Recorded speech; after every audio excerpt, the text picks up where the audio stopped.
welcome to Climate Finance and the Carbon Markets. Rich, thanks for joining. It's a great pleasure, Charles. Thank you for inviting me. Well, we're glad to have you, and thanks for doing it on such short notice. I know, one of the things that occurred to me as I've been going through this class, and I know I've been talking to you about it along the way, was you kind of your background and your career really kind of is sort of reflects the carbon market and the evolution of the carbon market in a lot of ways. You've got these little pieces that all together make for a pretty compelling engagement in the carbon markets. Tell the class a little bit about your background and why you are so passionate about the carbon markets. Thanks, Charles. Yeah, my career progression only really makes sense if you're doing something like we're doing now in the carbon market. In isolation, there are a series of random right turns. I grew up on a farm growing grain, and then I couldn't think of anything worse than being a farmer, so I got a job in the financial markets, and I was a derivatives trader for about 8 years. 7 of that I was running a trading book for a large investment house, and a year of that was trading on my own. Turned out I wasn't very good at that, and so I gave that away after about a year. And being a derivatives trader equips you with close to zero transferable skills. Maybe you can be a grain trader, but not many transferable skills. And this was in the late 1990s, giving away my age. And I'd heard this environment thing was going to be a thing. And so I was completely unqualified to do any other jobs. So I got a job in what is today called the circular economy, a very unglamorous job weighing trucks on a weigh bridge at a paper recycling plant, because that was the only environmental sort of job that I could think of to get myself into this sector. So I did that for 5.5 years. And while I was there, the big global company that I was working for sent me on a volunteering expedition to go and study mangroves. Every year, of 10,000 staff, they sent 10 people away on a development program. And as you may know, like leadership development programs have a very strong confirmation bias. Whatever you already think about the company, you think even more so when you go on a program like that. And so I'd already decided it was time to leave, and that pushed me over the edge. So I had this incredible experience volunteering on this project, and it was literally a life-changing experience, and studying mangroves in Africa. And it wasn't about the mangroves. It was about the fact that there were these amazing scientists and community leaders who were very capable, super intelligent, super hardworking, very charismatic, could have been doing any job in the world for any amount of money. And they decided to spend their time in the mangrove mud solving other people's problems. And I thought that is a pretty cool way to spend one's time. So I quit the job. I got a degree in environmental management. I went and became the CEO of the organization that I'd volunteered with about a year later, I guess. Then I took another kind of bizarre turn and went and opened a hotel in the least visited country on earth, East Timor, just north of Australia. That was highly unsuccessful, but highly fulfilling social enterprise.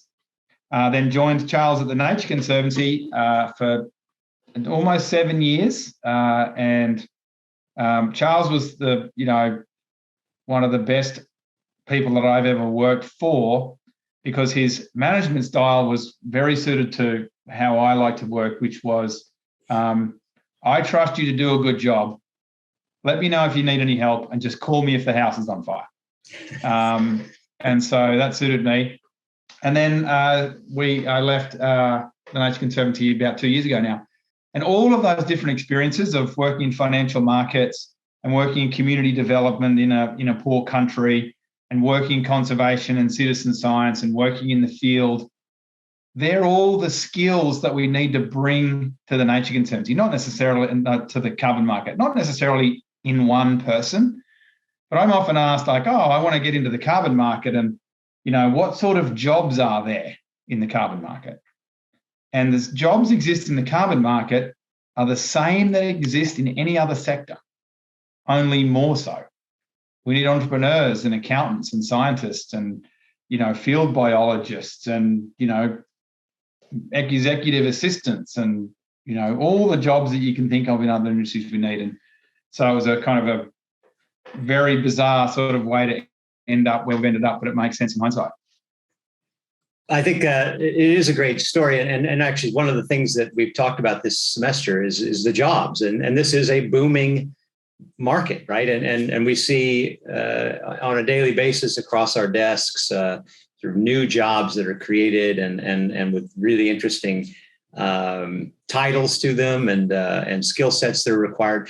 These folks are kind of a mix of our students. The students of the class are a mix of sort of finance, business, and science, and they're all graduate students, master's and PhD students. So can you explain? Just give a couple of the kind of examples of some of those jobs that might be of interest to folks like that. Yeah, it's really diverse. I think overall, the carbon market and sort of tackling climate change is obviously a humongously gigantic challenge and opportunity. But if you even just isolate scaling the carbon market, we need to go from a market of what today, Charles, a couple of $1 billion, I suppose, market to $100 billion a year in the sector industry. And that means probably something like what? 100,000 new jobs to generate an industry of $100 billion, something like that. If each person can generate $100 of market activity, or even $10 of market activity, and you're talking about 1 million people, but it's seriously understaffed. And so if you think about a particular project that we're working on at the moment, we're looking to generate carbon abatement that can be used as an offset by companies to meet their net zero emissions. That one project alone needs about 300 people, I suppose, and a lot of those are labourers in the field. But that project also needs geospatial mapping specialists. It needs financial modelers. It needs corporate finance people who know how to structure a deal. It needs commercial negotiators who know how to negotiate an offtake agreement. It needs biologists to work out the biodiverse restoration work that's going to be done. It really needs, and this is a big hole in the market, it needs people who are like, say, engineers and people who know how to execute efficiently, program managers, project managers, spreadsheet junkies, any kind of job that you could think of where you were mobilizing a diverse set of skills to solve a problem, we need in this field. And so I think it's, it would struggle to think, hospitality and entertainment, maybe we could make something up. But outside those, I think it's use your imagination about what the skills, how the skills that you have can be applied, because I'm sure there'll be a demand for them. Well, and in fact, we need some of those folks in our company and at Carbon Growth Partners. Tell the group a little bit. I haven't really opened the door to the Carbon Growth Partners story. Tell a little bit of how that idea evolved and where that came from and where we are right now and what the theory of the Carbon Growth Fund is. Yeah. So a couple of years ago when we were working at the Nature Conservancy, putting together large-scale conservation and climate finance transactions, a couple of things occurred to us. For all the right reasons of tax compliance and securities regulation and other things that constrain the use of donor funds, charitable organisations, even ones as capable as the Nature Conservancy, are just not fit for purpose for solving challenges that are planetary in scale and that require new approaches to economics and finance and to economic development. They're just not fit for purpose for that. And the other thing that occurred to us was, if you think about what needs to be done in order to get to net zero emissions, carbon credits are a critical pathway to bridging the gap to net zero. While we're decarbonising and using technologies and fuel switching, our only path to net zero in the medium term is by using offsets. And it occurred to us that the price of those carbon offsets was hilariously underpriced for how important that they are for tackling the climate challenge and the underlying supply and demand dynamics of the market. And so we just started investing in carbon credits. We started inviting other people to invest in carbon credits. And it was then and is still today a market that is quite difficult to access. It's like Bitcoin in 2012, I guess, 2015. How do you buy a Bitcoin? Fewer people then knew how to trade a Bitcoin than know how to do that today. And so people started asking for our advice, and they were interested in the market. And so we started helping them. And then we decided we should pool our capital, because there was no one then, and there are still very few now, actually operating a third-party pooled capital investment vehicle in the carbon market to generate the objectives that we seek. So we seek to generate financial returns for our investors, and we seek to deliver climate finance to the people and places that need it most. And really crucially, we think there's an important role for investors in accelerating climate action by forcing the price of carbon to rise. And that's what we've done. The carbon prices have roughly doubled since we launched our first investment vehicle. And that's been partly due to the role of the investment vehicle tying up high integrity credits and only selling those to credible actors who would then, or mostly selling those to credible actors who would then use them for retirement. And one of the things that is holding back climate action is, you might read, articles critical of the carbon market at times, greenwashing articles, for example. Charles may have touched on these already. It's not the presence of the market that is a problem. It is the price of credits in that market. If you can offset your emissions for, in the case of an oil and gas company, $5 a tonne, which would mean adding 1% to the cost of your LNG, you don't bother decarbonising, you just pay the 1%, tax by offsetting your emissions. And so forcing prices to rise is a critical element of getting to net zero quickly for two reasons. It motivates enough decarbonisation because companies start to want to avoid to have to pay the offset, and more money goes to more projects faster. And so those are the three things that we're trying to achieve, and so far so good. Yeah, so rising price basically changes behavior in the corporate sector to sort of deter future emissions. It gets more money to the to the projects that are out there decarbonizing, grabbing carbon out of the air or avoiding carbon out there, and essentially develops the market itself. I guess it's a virtuous cycle going north. We hope, and the role, I think, of market makers or investors is underappreciated in some way, especially when it's essentially investors that are focused on the quality. Can you talk a little bit about the quality and the impact side of how you think about the market? Yeah. So not all carbon credits are created equal, and so they all carbon credits are a reward for doing good, a verified reward for doing good. You undertake an activity that reduces emissions or removes CO2 from the atmosphere, and you're rewarded a carbon credit for doing so.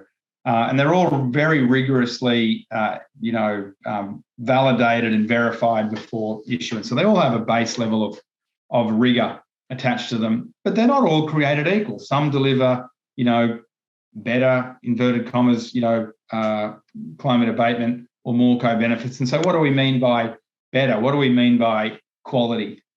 And the truthful answer to that is it depends who you ask.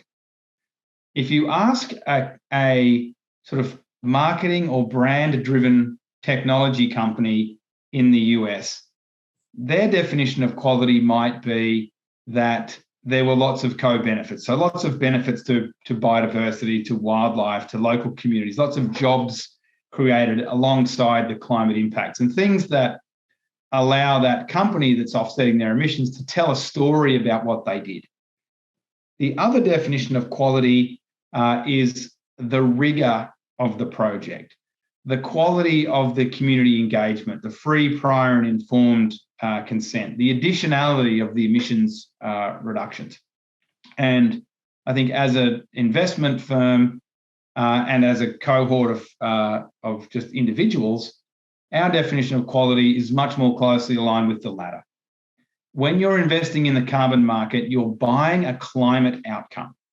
And that climate outcome, we believe, has to take primacy. That's the most important outcome. Then, if there are significant co-benefits to communities and biodiversity and wildlife, that's great. We can pay, or buyers can pay a higher price to realise those co-benefits.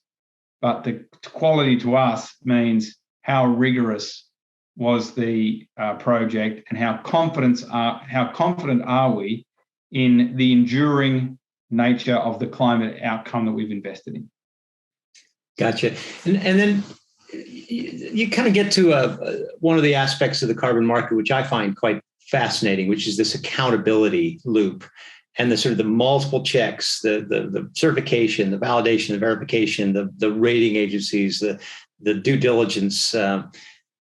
I think it's quite unique. Having worked in the NGO sector, in the corporate sector, in government, in my career now in the finance sector, it's quite a unique accountability loop. And why do you think that the carbon markets does have this sort of this there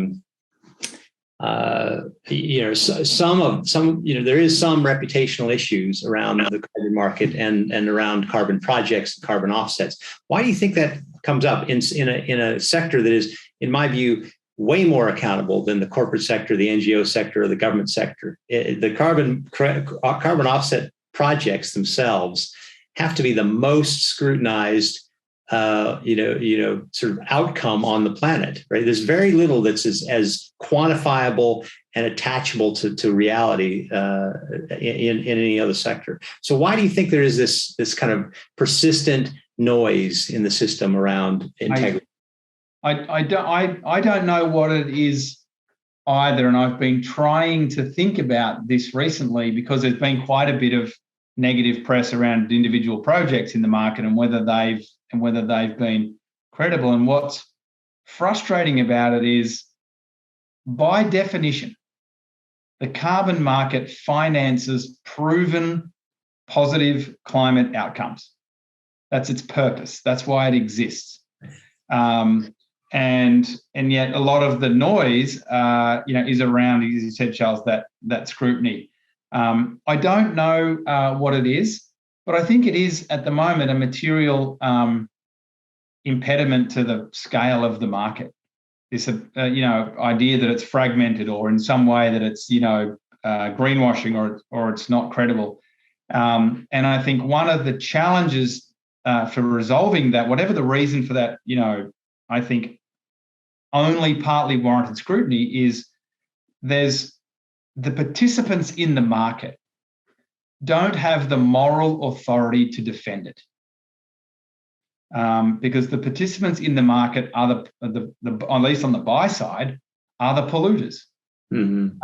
And the polluters would say, well, of course, the carbon market is very credible, and look at all the steps of the rigor and everything else. And so they've got a product to buy to be able to meet their net carbon emissions. And then on the other side, on the sell side, the project developers don't have the moral authority to defend the market either, because they've got a product to sell into that market.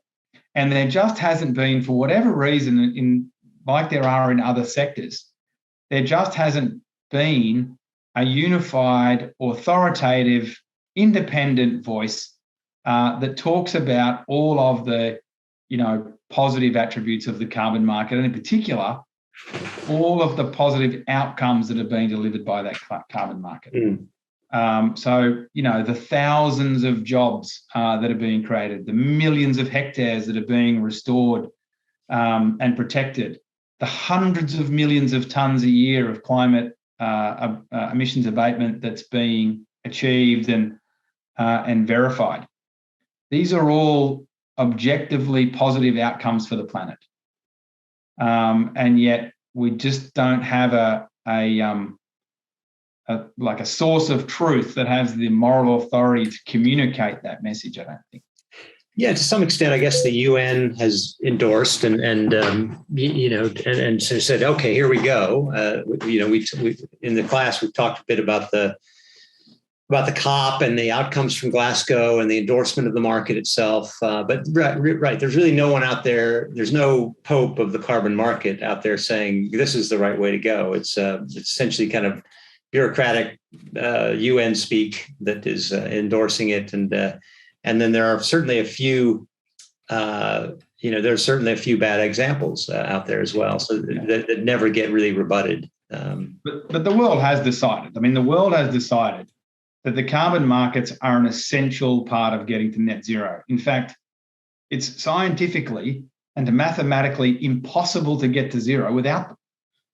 Even when we've fully deployed all of the technologies that we know about and can imagine to 2050, we're still left with about 10 billion tonnes a year of residual emissions that can't be eliminated and are going to have to be offset.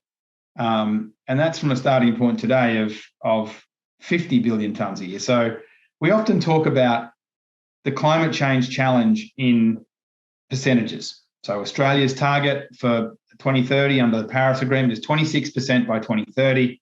United States revised target is 46%.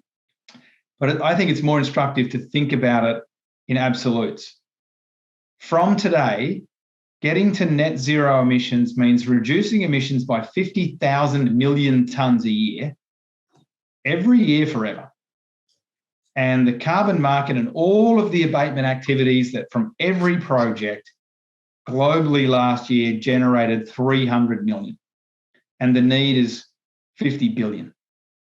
And so we've got to scale this up by 150 times. In order to have a safe climate by the middle of the century. And so we're just not going to get there without the carbon market. It's just not possible to decarbonise quickly enough or at enough scale to do that. And so the world has decided that that's true. We just need to do a better job of communicating that story to a wider audience, I think. Yeah. One of the interesting things I think that I find with Australia and then also with the corporate sector, both in Australia and then globally, is that they've all stepped up and made these pledges, and they've done it in sort of more aggressive ways and more specific ways and more enforceable ways, really, than the countries of the world. Why is that? Why do corporates make these pledges? How are they thinking about this liability and will they actually meet these pledges? They've said they'll do it. Will they do it? Will they carry through, the corporate sector? I think if you'd asked that question 10 years ago or even 5 years ago, I think the answer would have been, I'm not sure to maybe. Now I think climate commitments from corporations in particular are very sticky. We operate in what is often called the voluntary carbon market, and it's called that because the companies that are reducing their emissions there typically haven't been required to do so by law. But that doesn't make that commitment voluntary. If you've gone to your shareholders and your customers and civil society, your banks, your credit providers, suppliers and customers, and said, we're going to reduce our emissions by, in the case of Shell, 100 million tonnes a year by 2030.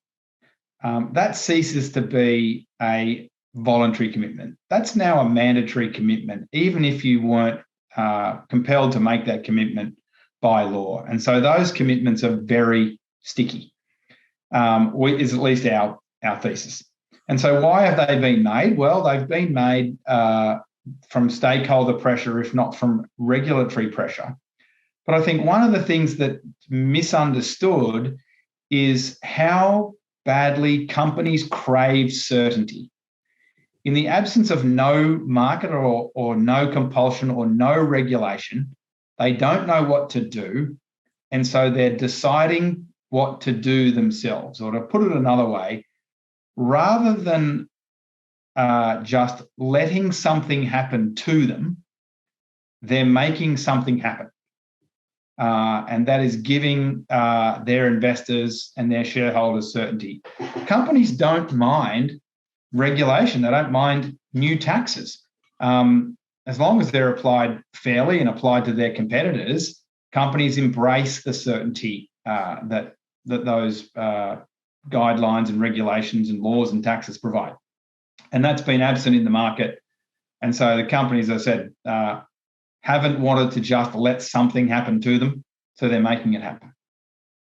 Yeah, it's interesting. They're ahead of the governments of the world. They're ahead of the UN, and a lot of that, I think, is kind of it's an interesting feedback loop into the UN process, into the corporate, into the national government processes as well.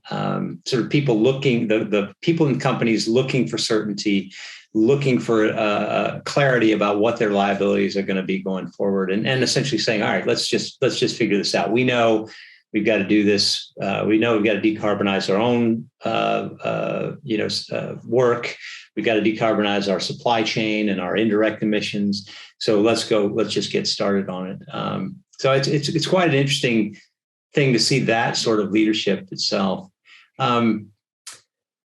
One of the, just to segue to Australia is, sort of a massive, fossil fuel economy, right? It's a very heavy economy on this front.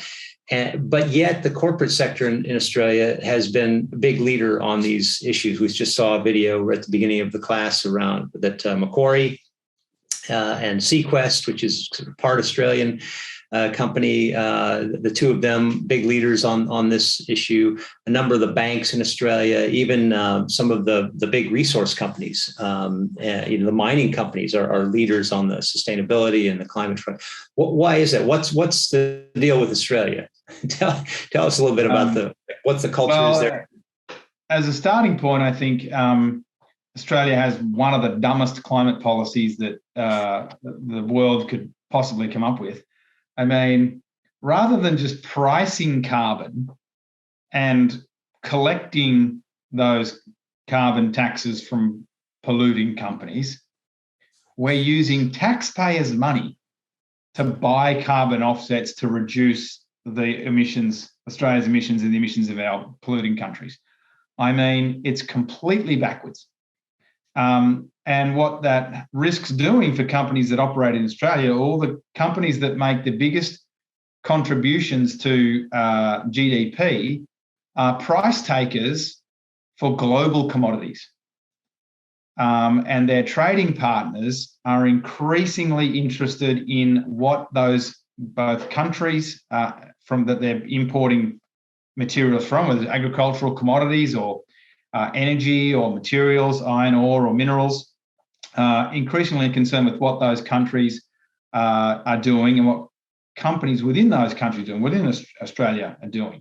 And companies in Australia are very concerned about being caught by things like the European carbon border adjustment tax. So if your local country, if you're exporting product from Australia into Europe, and Australia doesn't have a carbon tax, Europe will apply one on you, on that company. And the same is going to be increasingly true of other commodities. And Australia is fortunate that it has a lot of wealth in materials that are going to be valuable going forward, a lot of cobalt and uranium and gold and copper and other minerals that are going to be really necessary to transition to net zero. But those companies face a lot of customer pressure and a lot of civil society pressure, and that's worsened on them. The risk is heightened on them, which I think is misunderstood by the government. The lack of strong government policy in this area creates risk for companies. It's not the presence of a strong climate policy that creates risk for companies, it's the absence of it. The other thing that is really unusual and that I think is just a phenomenon of the last 5 years or so, one of the governing parties core constituents. It's a Conservative party. The Liberal and National Party coalition is on the right or the Conservative side of politics here, is now very strongly at odds with one of their core constituents, two of their core constituents actually, which are the mining sector and the agricultural sector. They're both very strongly in favour of much stronger climate action and climate policy in Australia. And they've been typical constituents of the current government. And they just understand better than the government seems to, both what a risk it is to not deal with climate change and also what a missed opportunity that is. Sort of denying farmers of the opportunity to participate in a global market for what will become a very valuable commodity in carbon. And I'm just not sure, and I think there's a lot of confusion here around if they're not representing the mining and energy and farming sectors with their climate policy, who are they representing? And so the companies are just taking it, upon themselves to make those changes. Well, you've got a sort of a proof point coming up, right? You've got an election, which is now it's being at least characterized in the international media as kind of coal versus climate, and there's a lot of activity around this, and the debate is pretty heated. And what's your prediction? It's very close, it seems. Yeah, Australia had 5 prime ministers in 6 years because of climate change. Climate change, well, not because of climate change, but because of climate change policy. I'm not sure what will happen. It would be very unwise to try to predict the outcome. But if the opinion polls are correct, the parties aren't that far apart on climate change.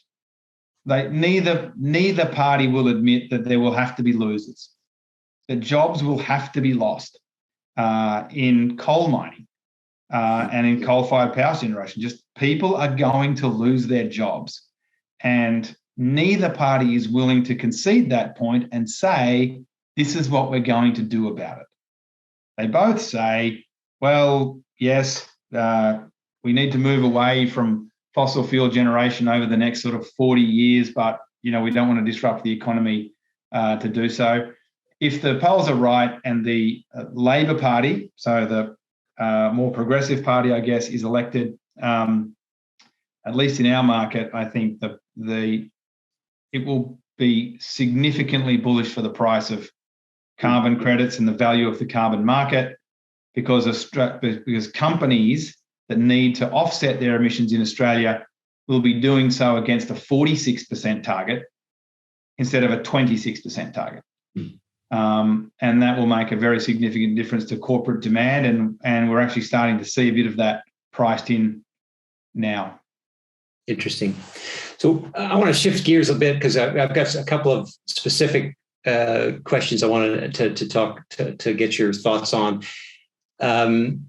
We've talked in the class a little bit about removals and removal, versus reductions. And this is the two types that, we've gone through and looked at the taxonomy of the different credits and where things fall. But basically, it comes down to removals versus reductions.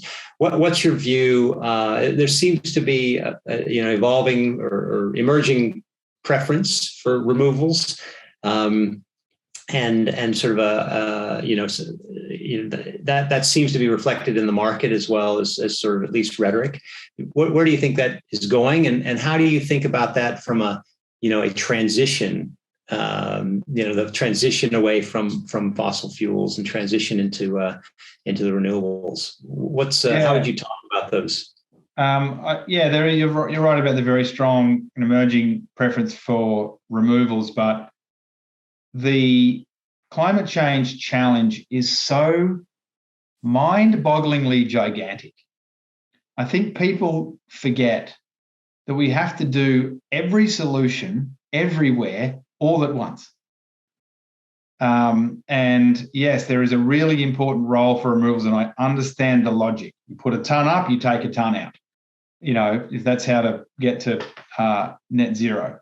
But there is absolutely no way no way that we get to have a safe climate with net zero emissions if we don't protect standing forests. And we have to pay people to protect those forests. And so at the same time, we need to, invest in carbon removals and nature-based removals and mechanized removals and all sorts of technologies that we can deploy to draw CO2 down from the atmosphere, because this is not really so much communicated in this argument of reductions versus removals. The climate is already unsafe. And so getting to net zero stops making the problem worse in 30 years from now. It doesn't make it better. Yeah. And so even when we're fully decarbonised and we've done all the emissions reductions project, we then have to start drawing down CO2 for the next 100 years. So I think it's a buyer preference. In any case, removals and reductions have to be rigorous and rigorously tested and verified and all of those things. But there is both room and need for both of them. The dangerous climate is a really interesting point, and you probably haven't seen this yet, but there's a article that has just come out, or it's coming out in Science Direct in June, I think it is, that essentially links Bitcoin and the mining of Bitcoin, and essentially attributes future deaths, 19,000 extra deaths going forward just from Bitcoin's carbon emissions in 2021. I think it's going to hit the news, this article, because it's pretty dramatic, and it's a peer-reviewed scientific article, and essentially everything we do is going to cause these additional deaths, and essentially the danger. What you say is an unsafe climate is exactly right. Is crypto and NFTs, and is there a solution baked into some of these tools? These tools as well as a danger. You'll recall. There's a lot of work going into reducing the emissions from cryptos, moving away from proof of work calculations, which are much more computer intensive. But there are some really positive solutions around using more the blockchain technologies that underpin crypto than crypto itself, in making carbon markets more transparent and more efficient, and the retirement of carbon credits more traceable in real time. One of the use cases that I really am excited about with blockchain technology in the carbon market is the protection of income for forest communities and other local communities who are undertaking carbon projects. There was a story in the FT recently, Wall Street Journal actually, talking about the difference between the price that a carbon credit is sold to a consumer and the price that was paid to the forest community that protected the forest in the first place, and the big gap between those. If you have a digital wallet at one end on the, in the community, and even today, most people in the world are connected in some way. You've got a digital wallet at one end and a carbon registry at the other end. You've got the potential for a completely unbreakable, perpetual royalty stream between the use of that carbon credit and the community who produced that credit. Every time the credit is retraded or retired, an income stream that is unbreakable and uninterruptible can flow back to that forest community like a trailing commission. In the same way, there's a criticism of art that is bought from Aboriginal or Indigenous communities and then resold later, and the artist sees none of the benefit. So yes, I think net, Charles, once we deal with the energy consumption issues of the blockchain, it can be a very strong positive force for the carbon market. Yeah, interesting. All right, I don't want to keep you too long, Rich, but tell us, paint the picture of the future. Tell us what the carbon markets, where you think that it's going to go, what dynamics in play now are going to shape what happens and will look like in 5 and 10, and then let's go out to 2050 years? I think there's a lot of, we will forget about all the noise now around, reductions versus removals and, integrity this and that project over there. And we will be pricing carbon, and carbon trading will be, as integrated into the global economy and global society as any mainstream commodity is today. It's existentially important, and it's identifiable and tradable as a mainstream asset class. I think this becomes if Goldman Sachs and Credit Suisse and the other investment houses are right, within a couple of decades, maybe sooner, this becomes a multi-trillion-dollar market for an existentially important commodity that is as part of the global economic fabric as iron ore or aluminium or other mainstream commodities. And I think that will also be true of other natural capital assets. We, in the same way that we wildly undervalue carbon, we still wildly undervalue water and biodiversity. And the other things, the other commodities that you like, that are, existentially important. At some level, the entire global economy is a planetary scale Ponzi scheme. We are using more resources than we're producing, and Ponzi schemes work great if you're not the last investor in, you're not the last generation of investor in. But one of the very few things that means I'm still positive about the future, and the thing that makes it possible for the economy not to be a Ponzi scheme is that we have two commodities that are both free and infinitely abundant. So we have sunlight and carbon dioxide that's already in the atmosphere. And we can take those two things and literally grow things, grow plants. And growing plants, and this is getting a little bit esoteric, but growing plants is literally the engine of economic growth globally. And so if we can start to restore degraded ecosystems at a much, much, much bigger scale now, that'll provide more sustainable resources, more fresh water, cleaner air, all of those things that actually, even today, power our economy. They just do it for free.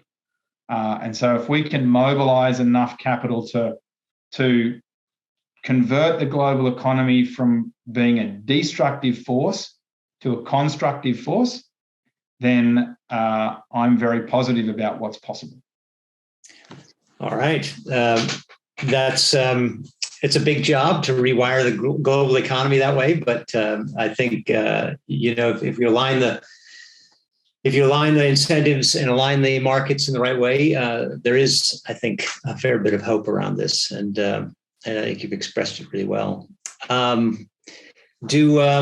Students, do any of you have questions you'd like to ask Rich? You can either type in or pipe up online. You're welcome to.